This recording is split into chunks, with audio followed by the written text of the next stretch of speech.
600 000 voix qui am 131 députés qui am règle du jeu parce que parti au pouvoir mënul am 1 900 000 voix opposition am 1 600 000 voix qui am 131 députés qui am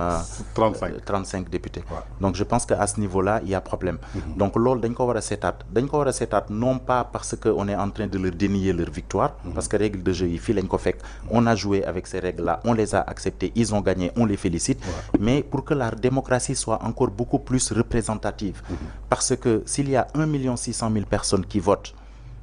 pour l'opposition, je pense que l'opposition aurait dû avoir, ça devait se voir sur le nombre de sièges. Mais là, ça ne se voit pas parce que, comme on dit, système raw gàddu bi la. Et je ne pense pas que ce soit le bon système pour que la démocratie soit encore beaucoup plus représentative, pour que l'Assemblée nationale reflète le choix des Sénégalais. Donc je pense qu'à ce niveau-là, il y a un débat profond qu'il faut tenir pour voir comment on peut mieux organiser les élections législatives à l'avenir pour que les députés soient effectivement l'émanation de la volonté populaire sénégalaise qui n'est pas le cas en ce moment. D'accord tey ci li nga wax ni que revoir les règles du jeu parce que tey ñu gis ni que ki nga xamante ni am na 1 990 000 voix am 130 députés ki am 1 600 000 voix am 35 députés muy écart boo xamante ni de 359 000 voix bëgg la jox benn écart u 95 députés alors que 1 600 000 joxu la li nga xamante ni lu dul 35 députés tey yéen ñi nga xamante ni da ngeen taxaw ci jubbanti Sénégal tey suñ doon changer les règles du jeu fii ñu toll nii ak élection anticipée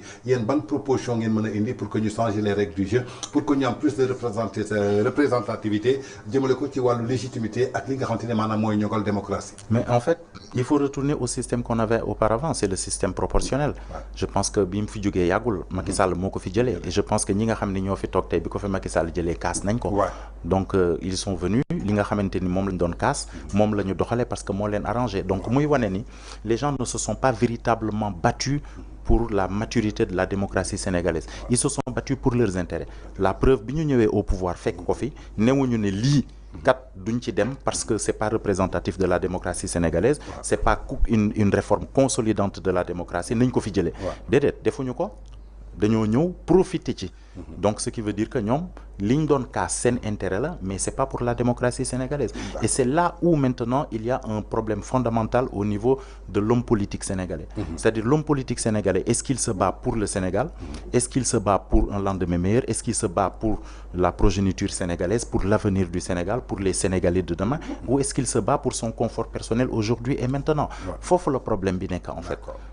léegi ci problème boobu tey lan moo ciy taxawaayu jubbanti Sénégal tey ci kanamu askan bi parce que ñi fi nekk tey yaakaar naa ni dañu prôné benn discours boo xamante ni pendant plus de 10 ans dugal ko ci bopp ndaw yi maanaam mu ñuy bëgg benn rupture systémique nag soo ko déggee maanaam mooy lépp loo xamante ni fekkoon nañ ko fi depuis l'indépendance à nos jours c'est quelque chose boo xamante ni tey dafa bokk ci li nga xamante ni moo yóbbu Sénégal sur les 25 pays les plus pauvres au monde tey ñoom am nañu beneen xar kanam ak beneen gis-gis ak beneen jéego boo xamante ni suñ ko tegee tey Sénégal dina tegu ci raay ba nga xamante ni lii di développement Sénégal dootul soxla kenn tey bi ñu accès au pouvoir après 9 mois dafa mel ni que ñoom liñ doon wax du temps de l'opposition liñ doon bañ dégg mooy la réalité du pouvoir dañuy dem réalité du pouvoir dab leen ba pare mu fekk ci leen tey comment on doit vivre sur ce Sénégal boo xamante ni à chaque fois que ñu am changement on voit les mêmes regrets.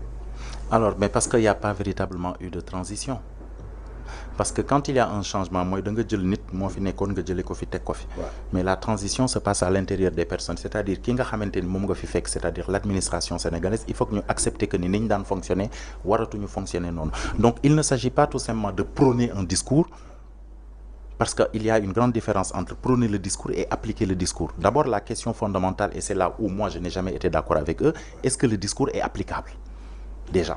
parce que ñoom li ñuy wax nii du lu bees. mais aux yeux des votants le discours était applicable raison pour laquelle ils les ont donné la confiance totale. mais parce que les votants ne comprennent même pas comment on applique un discours dans un système ils ne savent même pas ce que c'est quand on dit le terme systémique xamuñu mooy lan c'est quoi un changement systémique ah xamuñu ko c'est quoi l'itération parce que qui parle de changement systémique parle de comportement itératif donc xamuñu ko donc xam nga il faut que revenir à la base et c'est là où jubbanti est intéressant xam nga revenir à la base mooy lan mooy nous on manipule des concepts on essaie de les manipuler en wolof on essaie de les traduire en wolof il y a des concepts qui sont intraduisibles il y a d'autres que nous pouvons traduire nous avons une république dafa am nu muy doxee mais qui comprend la république dafa am lu ko taxawal c'est le territoire c'est la population c'est la langue etc etc mais hymne Sénégal sénégalais yëpp mënuñu ko xamuñu li muy wax loolu benn la loi yi nga xamante ni ñoo nekk Sénégal ñaata sénégalais ñoo xam li ne ci loi bi. matul 1%. matul 1%. D'accord? Et pourtant, ces gens-là, on leur demande de voter, on leur demande de choisir. Mais en réalité, on leur demande de choisir quelqu'un dans la classe des chefs pour les diriger. Ouais. La classe des chefs étant un petit royaume de sentiments où des hommes politiques se battent pour un seul fauteuil. Ce que j'appelle un royaume de sentiments. Ouais. Donc, li nga xamanteni mom lañu wara ñëkke moy jéegu bi ñëk moy nañu jangal sénégalais yi civisme. Jangal leen la république et ses attributs. Jangal leen ci ban xéetu dëkk lañu nekk ak dëkk bi nan lay doxé jangal leen bu ñuy dem élection législative lan moo tax ñuy dem élection législative loolu tant que sénégalais bi xamu ko sénégalais bi day voté yaa ma neex te tant que sénégalais bi mi ngi voté yaa ma neex changement du am parce que la nga xamante ni moom lañ koy wax mën na nekk ay nari kese te du ko xam parce que il n'a pas les éléments d'appréciation qu'il faut pour xam ndax kii li may wax dëgg la wala du dëgg te ñi nga xamante ni nii xam nañu bu ñu la nee kii li mu lay wax du dëgg ñu ne non dañ koo bañ parce que on est émotif on part avec l'émotion xam nga nun moi je fais partie de l'école de Cheikh Anta et pendant pratiquement toute ma jeunesse je n'ai fait que combattre Senghor à cause de sa fameuse assertion là l'émotion est nègre et la raison est hellène et je pense que il y a eu des travaux qui plus tard ont réhabilité la pensée de Senghor. Et je pense que il avait raison. Ouais. Nous sommes très émotifs. Parce qu'on met tout le temps l'émotion en avant. Ouais. Alors que pour voter, il faut regarder quel est l'intérêt du Sénégal. Pas qui moo ma neex parce que nit ki mën na la neex te du wax dëgg. su fekkee nit ki neex na la te waxul dëgg nooy def da ngay taxaw ne ko non waxuloo dëgg bii yoon. wala da ngay ànd ak moom ci la nga xamante ni moom la lay wax te du dëgg.